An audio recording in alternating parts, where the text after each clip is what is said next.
Jeaneth. Let me Yeah. know when you're ready. Okay. All right. Welcome. Welcome. So, good evening, everyone in Asia. I know it's a little bit off the schedule that we normally host our webinar on at 8 o'clock in Thailand, but today we just do 8 o'clock in Philippine time, and it is a privilege. And before I leading up introduction to you, I just want to lay out down the background where it's coming from. You see my good friends here, Babette. I can call him Shrinking Babette or Healthy Babette.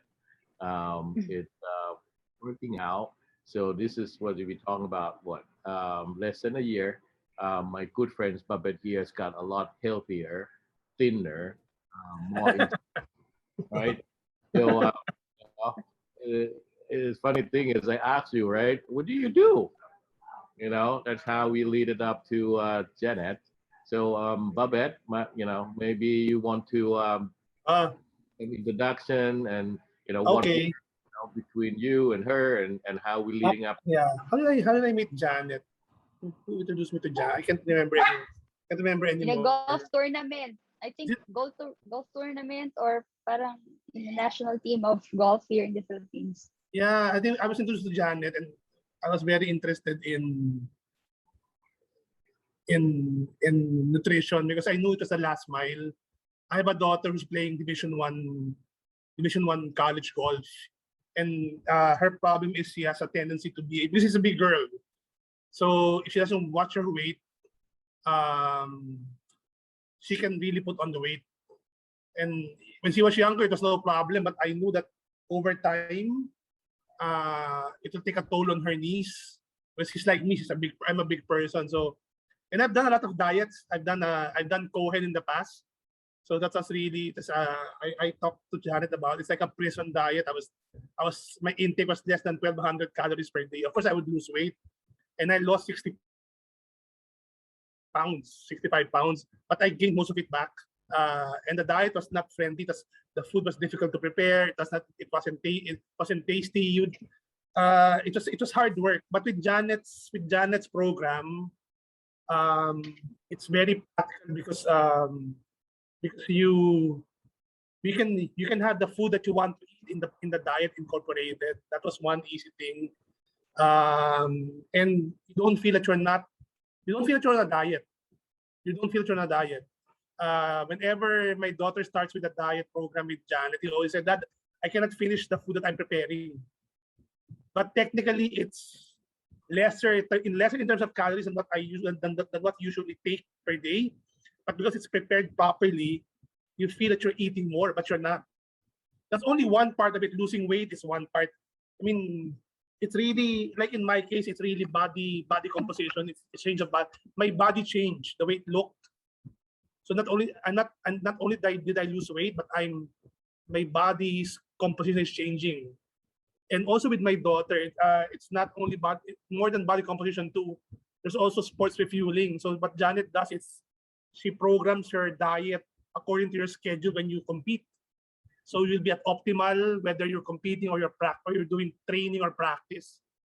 So over time, it adds up because if you're properly fueled, if you're properly eating during training, you avoid the tendency to overeat after or to miss meals, right? So your whole body is calibrated to take the proper food whenever it is needed.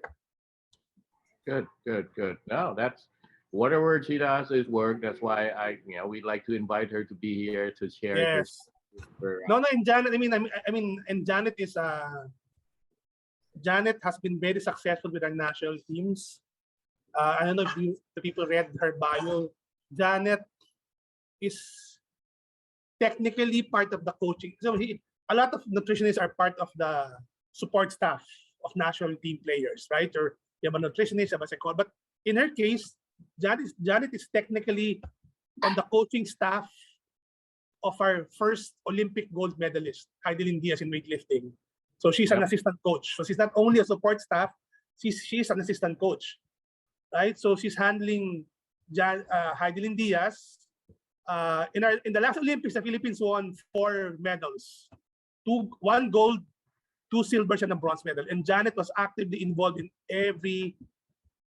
with all of those athletes. 1 from weightlifting, 3 from boxing. And she was also in charge of our rowers and our taekwondo gyms. Jeaneth is also the nutritionist for the last 3 fights of the Philippines' longest reigning world champion in boxing, Jeaneth Diaz, who has had 10 title defenses. In the last 3, Jeaneth was part of her team.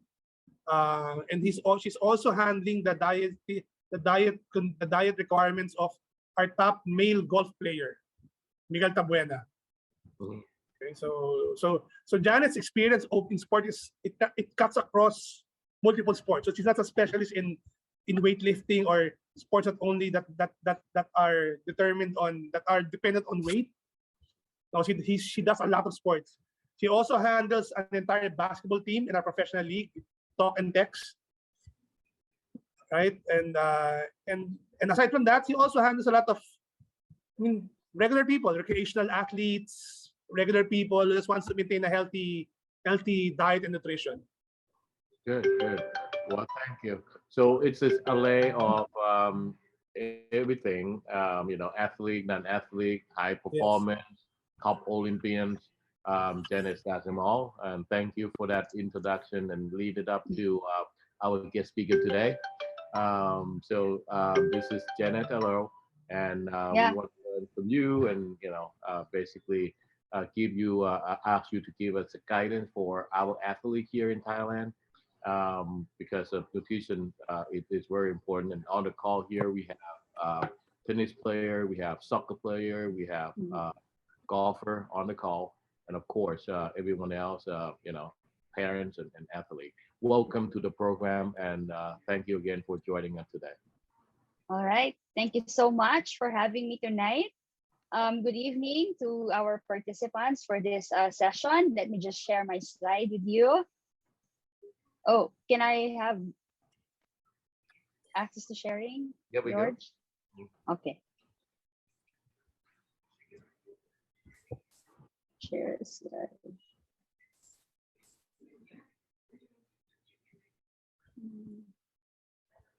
Okay. So hello everyone. Good evening to us here in Asia, and good morning to George. My name again is Jeaneth Arrow, and I am an Olympic and elite performance nutrition coach. I help people reach their health and weight goals, and I also help a lot of athletes achieve peak athletic performance. So tonight, I will be sharing with you how you can win with nutrition. I will reveal to you the fueling secrets that will further advance your athletic capacity and land with a podium finish. Because the primary goal of any athlete is always to improve and be better in order to outdo and outperform your competition, right? So I will do this by, number 1, identifying 3 key areas in an athlete's routine where improvements can be made that can surely result to enhance athletic performance. So actually, there is still much debate about what athletes should eat and what the optimal composition of an athlete's diet is. And without a doubt, an athlete's diet will definitely affect performance. Okay. And the truth is, there is no one-size-fits-all diet. Even for a single athlete, there is a need to constantly change and monitor and tweak the nutrition program of that particular athlete in order to adjust to the changing needs. So in this photo is a female Filipino weightlifter whom I have been working with for nearly half a decade now. She is our national treasure because she won the first Olympic gold medal for our country, this Tokyo Olympics. And also, for the first time in 89 years, our country was able to bring home 4 Olympic medals. And the common denominator to all of them is a nutrition program designed by yours truly. And over nearly 2 decades that I have been working with high-performing athletes, I noticed that majority need help in improving the three huge mistakes that hurt athletic performance. Now, even elite athletes commit this mistake. Even our gold medalists used to have these three mistakes that I'll be sharing with you guys tonight. So, number one mistake that I've noticed, even with elite athletes, when it comes to their nutrition, is they have a poor knowledge on proper food selection. Okay? It is not surprising to meet an athlete who is following the latest diet trend on the social media, especially on Instagram.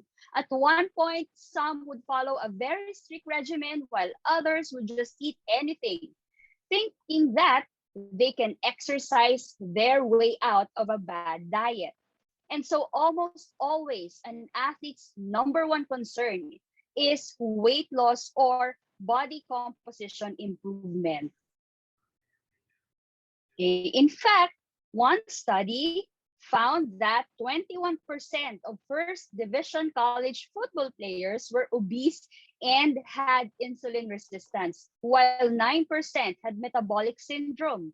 So this is a problem on blood cholesterol, with blood sugar, coupled with overweight or obesity. Thus, for these athletes, weight loss could improve performance and prevent the development of serious chronic diseases or lifelong diseases. And to be honest, by merely changing food habits, even without changing calorie intake, can produce a remarkable result in exercise for performance and training adaptations. Okay, remember that there should always be a balance in all of the nutrients needed by the body. Nutrients can provide energy, material for tissue, and factors to aid in chemical reactions. So your major nutrients, the carbohydrates, dietary fats, protein, vitamins, minerals, and water should be appropriately and adequately consumed by everyone, more so by highly active individuals, and a neglect of which can result not only to undesirable health effects, but also to a decline in sports performance, which you do not want to happen. Okay, next mistake that I've noticed is that majority of athletes do not really have an idea in their energy requirements. I'm talking about their personal caloric requirements or food energy requirements in a day. Okay. Note that the formulation of a high performance nutrition plan is not the same as the one typically prescribed to individuals who just want to lose or gain weight. Okay. The main objective of a sports meal plan is to adequately support various training loads and optimize training adaptations on top of meeting the nutritional requirements to maintain good health. Okay, many would guesstimate, guesstimate mean you guess in order to estimate their energy or calorie requirements without even understanding what does a calorie mean. Okay, a calorie is actually a unit of measure of energy or heat. This is a unit of measure, like the meter measures length, grams measure mass, and liters measure volume. So specifically in our language, in the nutrition field, the technical definition of a calorie is actually, the calorie is an amount of heat or heat energy that it takes to raise the temperature of 1 liter of water to 1 degree Celsius. But all you need to remember is that a calorie is just a unit of measure, a unit measure of energy, the amount of energy that you get from food. You often see this in food labels, as calories per serving, or kcal or kilocalories per 100 gram. So yeah, okay.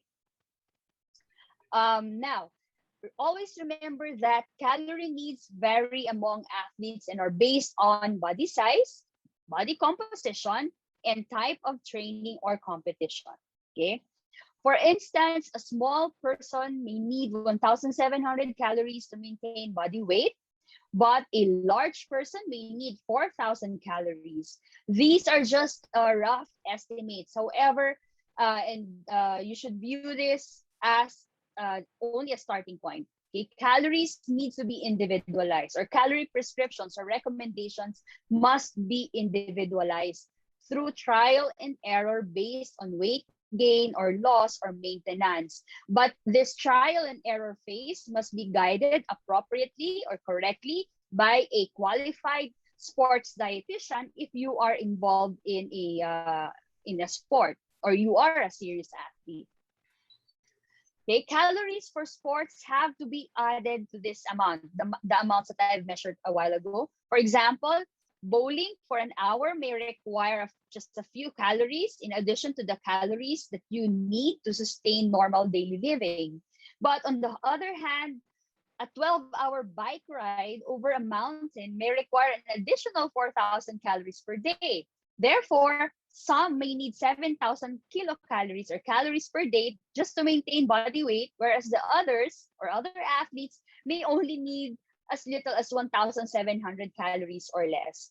So this is again a proof that there really is no one size fits all nutrition recommendation, especially for athletes. Okay, so if you are experiencing fatigue, you might not be consuming enough food and calories. So you may need to increase your food intake to 6 meals to ensure adequate food and energy intake. Okay, this is the total energy expenditure illustration. Total energy expenditure refers to the amount of calories you expend in a given day. One might compare this to a battery. So what drains our battery or our energy throughout the day? So the first thing is our resting metabolic rate, or our RMR. This is essentially all the energy that is demanded to carry out all the chemical reactions within the human body to keep our heart beating, our lungs breathing, our digestive system working. This is the amount of energy we spend laying in bed all day for 24 hours, not moving a muscle. This can account for about 60% of your total energy expenditure. So this only means that even if you're not working out, even if you're not participating in a structured sports regimen, you still are burning calories by merely sustaining your life. And that is what we call resting metabolic rate. Another factor that can drain our daily batteries or daily energy is the non-exercise activity thermogenesis, or NEAT. So this is the energy expended once you get out of bed and perform daily activities of living. This is anything from brushing your teeth to cooking to driving or gardening, anything that is that you do on a normal or regular day-to-day basis. Another expenditure that can consume or that can spend energy is the thermic effect of food. It is the energy needed to digest the food, or the energy that we spend in digesting and absorbing the nutrients from the food.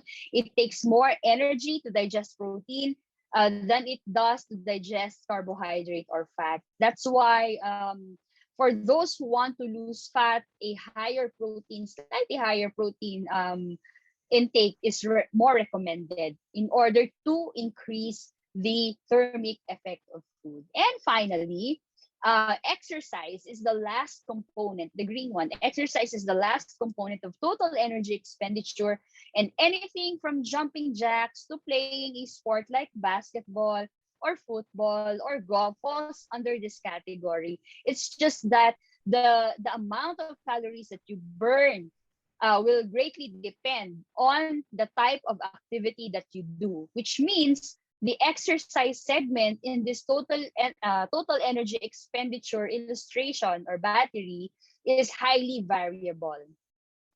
So with the help of a qualified sports dietitian, your total energy expenditure, or TEE, in a day or given week will be computed and will be translated to different macronutrients, also known as carbs, proteins, and fats. So again, this is just a basic explanation that you cannot just take any food, any carbs or proteins or fat without even considering your total daily caloric requirement or your total energy expenditure in a day. It has to start from an adequate or sufficient calorie prescription given your physical activity level as athletes. Okay, so the macronutrients, the carbs, proteins, and fats, these are the nutrients that provide fuel or calories to your body that can directly influence your performance and training adaptations. So when we're talking about fuel from food, this actually refers to carbs or carbohydrates, proteins, and dietary fats. So how many calories are provided by each macronutrient in grams? So for carbohydrates, carbs actually serves as the main source of energy of the body, and it contains 4 calories per gram. So in plants, carbohydrates are found in the form of sugars, starches, and fibers. But in our body, carbohydrates are found in the form of glucose in the blood or glycogen in the muscle or liver. Okay, all right. So let's now move on to another fuel source, which is dietary fat. Okay, so to be honest, excessive fat intakes are not desirable in the diet of an athlete because fat is still a vital part of an optimum diet. Fat-soluble vitamins and essential fatty acids are provided by the fat in the diet. So fat contains 9 calories per gram and is important for the cell membrane function. It also helps in the transport of vitamins such as vitamin A, D, E, and K. It also serves as an additional energy source, especially during long duration exercise sessions. And then it is also required to produce sex hormones. So it is not desirable to have a high fat intake if you are geared towards optimizing your fueling as an athlete, but it is also not advisable to neglect your fat intake because of these necessary functional properties from dietary fat. Okay. Another macronutrient is protein. So protein is an important factor for the growth and repair of muscle. However, it is important to remember that training is the key factor in the development of muscle.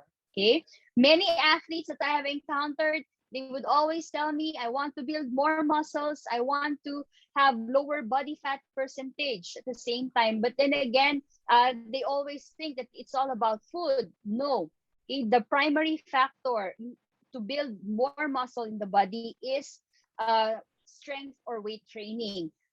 Food intake with regards to protein intake or consumption is just a secondary or the support strategy when it comes to developing more muscles. So always remember that you need to lift weights or do other weight-bearing exercises in order to develop more muscles and then support it with adequate protein intake.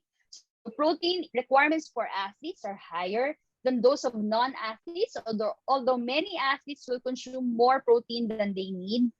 In terms of caloric contribution, protein contains 4 calories per gram, and other functions or purpose for consuming adequate protein is the following. It is also involved in blood clotting, fluid balance, hormone production, enzyme production, cell repair, connective tissues, and neurotransmitters. It is also involved in helping our body to maintain immune system function, especially when the training session of an athlete is very intense and in multiple day succession. So meeting protein requirements is very crucial. Okay, just a reminder, vitamins and minerals are only needed in very small amounts, but they play a vital role in terms of supporting all the major systems within the body, including energy production. Take note that micronutrients, vitamins and minerals, okay, they do not provide calories, but they are very important in terms of helping our body to function properly, and also to help in extracting energy from the macronutrients that I have just discussed in a while ago. Okay, so by including foods from the four major food groups like meat, chicken, fish, or a vegetarian alternative such as beans, fruit, and vegetables, cereal foods such as bread, rice, pasta, and other foods, also dairy foods, and an appropriate amount of suitable healthy dietary fats, the whole range of vitamins and minerals will also be included. Or short to say, you will be able to get your micronutrient needs if you consume a variety of food daily. All right, let's move on now to the third and very important dietary strategy that is often missed by a lot of athletes. So many of them do not have a peri-exercise fueling strategy. By peri-exercise, I mean peri-exercise fueling. This refers to the strategy to what an athlete should be eating and drinking before, during, and after an exercise session, whether for training or an actual game. This is something that must be considered if optimum training adaptation is a priority or a podium finish is desired, which all we know is always the case. So here's an overview on how it will look like when we put all the sports nutrition principles together, and with the addition of a peri-exercise fueling strategy, then translated into actual food. So here is a sample food and hydration plan. Majority of my athletes, actually all of them, get this type of nutrition strategy. Okay, so there's a breakfast portion, there's a lunch, snack, and then I also give them pre-exercise, during exercise, and post-exercise nutrition, and then additional meal. If training is scheduled in the afternoon or late afternoon, then the next meal would be the next meal right after the training or the activity would be dinner. So there is still another meal after exercise. So take note that in this sample food and hydration plan, I did not put specific quantities for main meals like breakfast, lunch, snack, and dinner, because this will depend on individual calorie allowance. But this sample meal plan will depict the general quality of food intake that an athlete should have. So take notice that for breakfast, there is a good balance of carbohydrate source and protein source. There's also fruits and vegetables in every single meal. So all of the principles that I've mentioned a while ago are applied in this sample food and hydration plan. Now, the focus, take note of the pre-exercise, during exercise, and post-exercise recommendations. Majority would be fluids, because of course it is very hard to eat solid food during exercise, or even just a couple of minutes prior the exercise session. So the main source of nutrition would be liquid nutrition, either in the form of sports drinks or water, or a carb and protein nutrition supplement. Okay. Just to conclude, always remember that every high-performing athlete with a big goal in mind should prioritize nutrition, as it is one of the most crucial elements of the performance plan. Indeed, it is the most overlooked, but should be given utmost importance uh, as it provides the basis of all human performance. Every athlete should have a personalized performance nutrition plan. And if you are interested to have a personalized nutrition program specifically designed for you, you may get in touch with me through my social media accounts or through George or through Bobet. Okay, so these are the social media accounts that I have across different platforms. I am on Facebook, Instagram, TikTok, YouTube, and LinkedIn at Coach Jeaneth Arrow. Just to give you a brief background, in my YouTube channel and in my Facebook page, there are a lot of nutrition, actually sports nutrition contents that you can browse through if you are interested to improving your sports nutrition knowledge in order to help your performance. So please do not forget to follow me also on all of my social media platforms. So there you go. Thank you so much for your attention, and I hope you learned something from this presentation. Well, certainly. Well, thank you again for your information, Jeaneth. Why don't I open up the floor? If anybody have any question, just go ahead and raise your hand, and then we will call your name. You can ask any question that you may have, because I'm sure you're gonna have question, because you all athlete, and sometimes you kind of wonder, hey, what happened with my energy? It suddenly dropped. Some player, tennis player, they don't know how to schedule their energy, because they don't know if they're gonna play 2 set or they're gonna play 3 set. How does it work? All those stuff. So just open up the floor. If you have any questions, just go ahead and raise your hand. In the meantime, Jeaneth, I got a question. All right. Yeah. I'm sure that you mentioned about the word say the energy requirement, right? The mistake number 2, energy requirement. Mm. Is that a difference between energy requirement just to compete compared to win,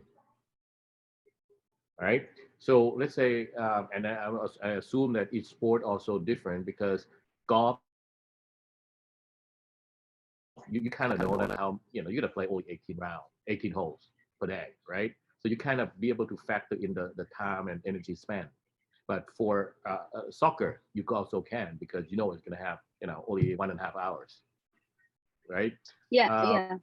are they any different in terms of sport, when preparing the energy requirement, and another one, the level that you gotta be more concentrated.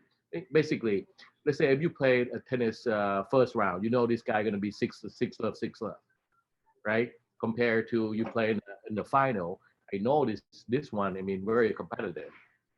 Yeah. So, is there any difference? Yes, definitely. There is a big difference to that in that regard. For example, when I prescribe total energy requirement for my athletes, now I take into consideration also the training portion, because for me, or for us, for my athlete to be able to maximize training gains that he or she will bring to the table, to the actual competition, during the training phase, there should be enough food intake or total energy prescription. And then with that positive effect out of consuming adequate food intake, the effect will be carried out through the actual tournament. And during the actual tournament, the energy prescription will be altered based on how the game is played, in terms of how long the game is, in terms of how active your opponent is or your competition is. So there should be a strategy in mind with regards to food intake, as it relates also to the strategy in terms of coaching the athlete during the actual competition. But even if you were able to get the right fueling strategy for the actual competition, but then you did not get it right during the training phase, you won't be able to maximize the effect of the total nutrition program. Or should I say, you won't be able to maximize your competition performance. So what I'm trying to say is we should not only look at the at nutrition, or we should not only look to nutrition's importance on the actual competition, but also throughout the phase of the preparation, including the competition Mhm. season or competition phase. So Okay. yes, it varies a lot, but it should extend all the way from the training session. Okay. So basically, what I think what I got from you is, you not only train for your athletic ability, you need to Mhm. train for nutritionists, Yes, right? You yes, need to yeah. intake, Yeah, intake. no, George, I've seen Janet work on an athlete, and we always take nutrition for granted. It's just food. You eat in the morning, you play.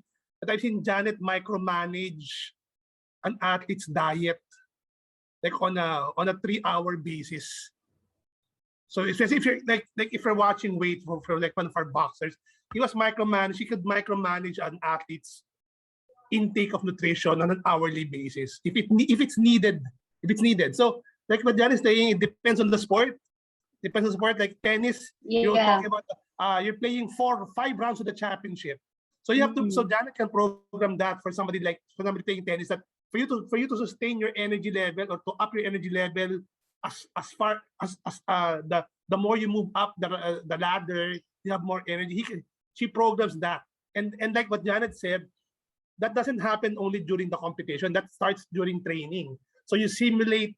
So I've seen Janet do this. We've even tried doing mock-ups of what to do during competition, energy drinks, how you so you mock up weigh in, fight time. You mock up weigh in, fight time. Then you play 4 rounds. I've seen her do that, and she's testing whether a nutrition strategy will work for that particular fight. Mhm. So Yeah. and that's what's the beauty of nutrition. It's really neglected, but it's very critical. And people don't see it. It might be the last mile for our juniors, for all of our juniors. It's something that you never do, but and you're wondering, why am I not winning all the time? Why am I not performing? Maybe it's nutrition, because you've probably done everything. You've trained with great coaches. You have great Mm. parents supporting you. You do weight training. But how come you're not having peak performance? Maybe it's nutrition. I've seen that with my daughter. She and it's a life. It changes your life. And this is also my question, Jack. And I like to ask this, George. And this is important for all our juniors. When is the best time to start focusing on nutrition for athletes? When is the best time to start? Actually, the best time to start is as soon as you start with your sport. During the development phase, the nutrition program should already be embedded in the training regimen or the regimen of the athlete. Why? Because, for example, if the athlete started training for a particular sport at a very young age, for example, 5 or 6 years old, then nutrition can help support not only the day-to-day requirements of the actual training, but also the growth of the child. So for example, if the sport is basketball, how are you gonna be able to grow or maximize your growth potential to be as tall as you can be if you're only eating suboptimally or not enough, not even enough to maintain your body or to provide all the nourishment that your body needed in order to grow tall. So, which means as early as it can be started, it should be the program should be provided to the athlete. And to be honest, I have a couple of young athletes that I'm also helping. So there are gymnasts that I also help towards with their nutrition as young as 6 years old. Good. Yeah, Good. and George, remember, most of your clients you all want to go to the US for college, right? Mhm. Right. So I mean, the pitfall, and you know this with your son, when you go to college, uh, there's something you call there's the that you gain. There's something called the freshman 20. You either 20 pounds or you lose 20 pounds in college your freshman year because of bad eating habits. Right? So a lot of our young athletes now, a lot of flies in this call, they should be better prepared for college.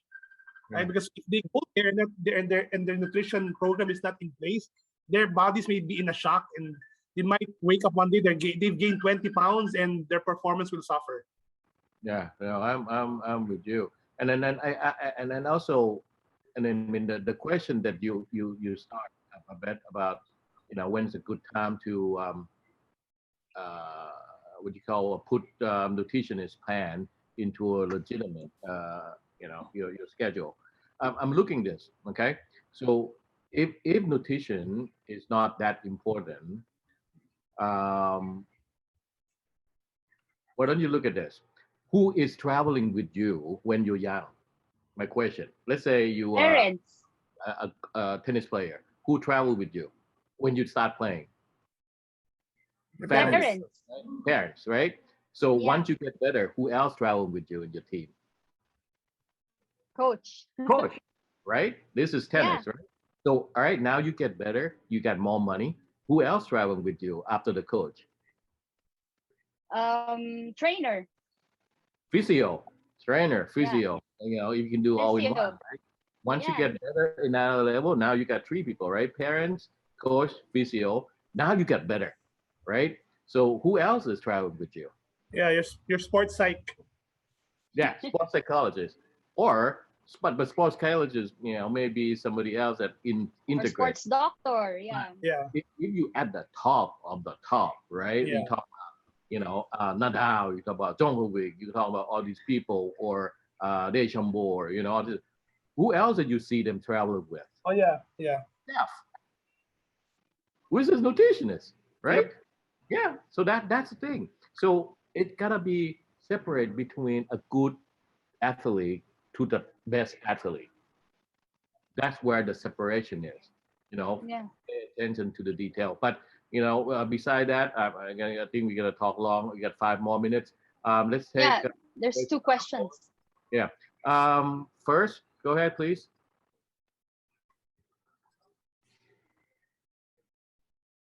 First, Good afternoon, Miss Janet. Yeah. Hello. Can you hear me? First, or ask Evening. the question. Yeah. Good morning, Miss Janet. Can you hear me? Yes. Yes, I do. Right. My name is First. I'm a golfer from Thailand, and as a golfer, every time I play on the course during the 18th hole, I eat like a lot of snacks just to keep my energy like at the level so that I don't feel tired and my swing wouldn't get like out of control. And the the food or snack that I eat during the round, I actually like consult with my fitness coaches, and some of them said that you should eat something sweet because it would help you refresh, but some of them also said that you should eat something like a protein bar. So I want to know like which one is better and why. Yeah. Actually, the best approach is to eat first your pre-exercise meal, because that will help you top up your energy stores that you will be used as you play golf. Now, what you eat during the actual golf activity or golf tournament or training, that's only gonna be used just to supplement whatever might be lacking in terms of energy sustenance. So you can actually consume either a sports drink. Yes, it is correct. You may eat or drink something that is sweet because carbohydrates is what is really needed during in terms of low energy level when you feel like lethargic. Now, the good thing with consuming a sports drink is you also get to hydrate yourself, especially if it's hot. The temperature or the environmental temperature is hot. So you also get to rehydrate while at the same time get to consume electrolytes that your body needs because you also perspire a lot when it is very hot. So for me, I'll go on the side of sports drink if you feel very lethargic. But on the other hand, if, for example, your last meal before the actual golf activity is, for example, nearly 3 hours before the actual activity, then that is the time that you may consume a food or a bar that contains protein, because you do not because you want something that will retain or stay longer in your stomach, and protein can help do that. So again, two things. Again, it's a case-to-case basis. If you feel lethargic or you feel drained, you may consume sports drink. But on the other hand, if your last meal prior the actual game is around 3 hours, you may consume a combination of sports drink and protein bar. Thank you. Okay. Did you have a question? Hi, good evening, Coach. Good Yeah, evening. I already follow your IG. Just did. Oh, thank you. Okay. Oh, yeah, that's great. I just have a question that if the kids they don't eat fruit or vegetable, well, how would you recommend, any kind of food that can trade off with these two, like vegetable and fruit? To be honest, there really is no trade-off, because there are a lot of other nutrients that you get. We call this phytonutrients, chemicals that you get from eating or consuming fruits and vegetables. But I know in reality there are kids who do not appreciate being given whole fruits and vegetables. Then in that case, you may give them as you may give it to them as a smoothie, or vegetable juice combined with some fruits. Like you use a juicer and then you juice a vegetable or a fruit. So you combine it. But in some instances, you may also want to try powdered vegetable supplements if the kid is really picky when it comes to fruit and vegetable consumption. But as much as possible, try giving them whole fruits and vegetables, because there's a lot of nutrients that is also present in whole foods. Thank you. And one question, my son plays soccer, and what kind of food that you recommend to have to prepare himself for the match? Like they can, play in the field for over 90 minutes. Oh yeah, before a match. Like Yeah. a day before, a night before, thing like that. Yeah. Actually, what I recommend is to number one, make sure that he consumes sufficient food, sufficient carbohydrates to be exact, one day prior the actual match, and then make sure that he consumes enough breakfast. Again, the focus would be on carbohydrates, because soccer is a very demanding sport. There's a lot of stop and go activity, lots of running. So it's very demanding in terms of energy. And the quick source of energy would be carbohydrates. So all carbohydrate-based foods such as rice, and a little viand or sandwiches or cereals with some milk or yogurt would be a good pre-game or pre-match meal. And how about after the game, after the match? Yeah, after the match, if there's gonna be sufficient time to recover, meaning there's no match the following day, you may give some protein and then additional carbohydrate food also, in order to facilitate recovery after the match. But if there is another match on the following day and then there's a short recovery time, the main focus would be on providing carbohydrates in a more aggressive manner. Thank All you, right. Coach. Thank you. Well, Ms. Jeaneth, well, Coach, thank you again for today's session, and we see you again on All right. Saturday, right, for our Okay. client session only. It'll be more interactive and everything. But I just want to leave the last word. If you want to drive a sport car, you can put 85 gasoline octane in the tank. You're not gonna get a best performance. So whatever intake, whatever the amount, your will be able to help them perform better. Just like a driving sport car compared to just a regular car. All right. Thank you again for today. And Okay. good evening. Thank you, Thank you, Janet. everyone. Good evening. Tk you. Thank you, everyone. Bye. Bye. Bye. Thank Thank you. you,